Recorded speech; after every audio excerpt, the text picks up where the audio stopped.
Welcome back, guys. It's the TightWad, and today I have one of my lovely assistants with me because I built a piece for her. We're in the middle of the pandemic, so our school is doing remote learning, meaning she is doing all of her schoolwork from home, and we needed a great, quiet, distinct place for her to work from. So we found this design on the Shanty to Chic website. They did an awesome design of what they call a Murphy desk. So it folds up like a Murphy bed.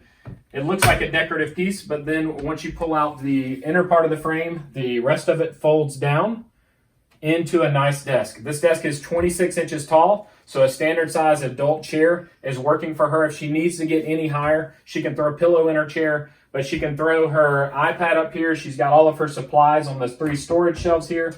If she has things, she has a few things that are a little bit bigger. So she has a basket on the floor to keep her school books in, and there's an outlet right there for her to charge her device.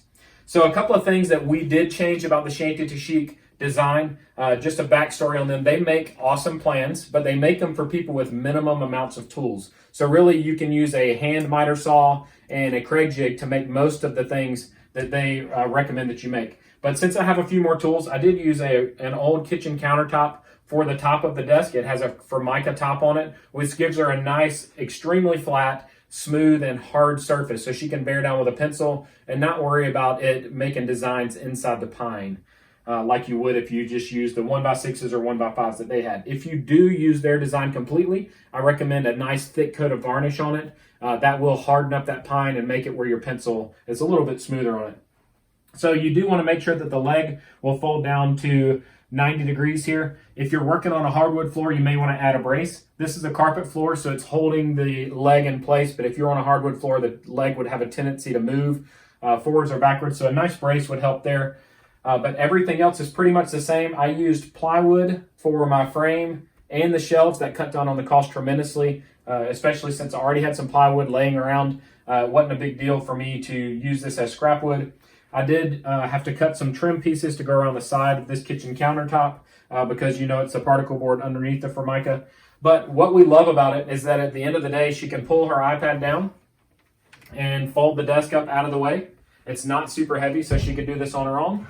And not only does it provide a lot more room for her to play, she's in love with baby dolls, by the way, so she needs room for her baby doll stuff over here, but it folds it up out of the way, but it becomes a decorative piece. So we are going to add something here. She's going to help me with the design. You know I do scroll work, so we'll scroll her some nice design to go here as the focal point, which will take your eyes away from the piano hinges that are showing here and showing a little bit down here as well. So it is held together with these nice long piano hinges. I'll provide links to all the supplies that I use to make this in the description and in the pinned comment. You can check out my Amazon store to see some of my favorite things.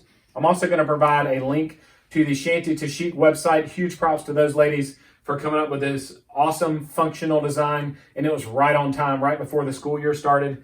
So if your daughter or son is a student and needs a place to work and you don't have a lot of room, this is an awesome design to build. Click into the video shown on the screen right now, and they're going to open right up on your device. I would love it if you guys would subscribe to the channel. If you want to see a full video showing how to build this, I do have to build another one. If enough people add that in the comment section below, I will record myself building the second one.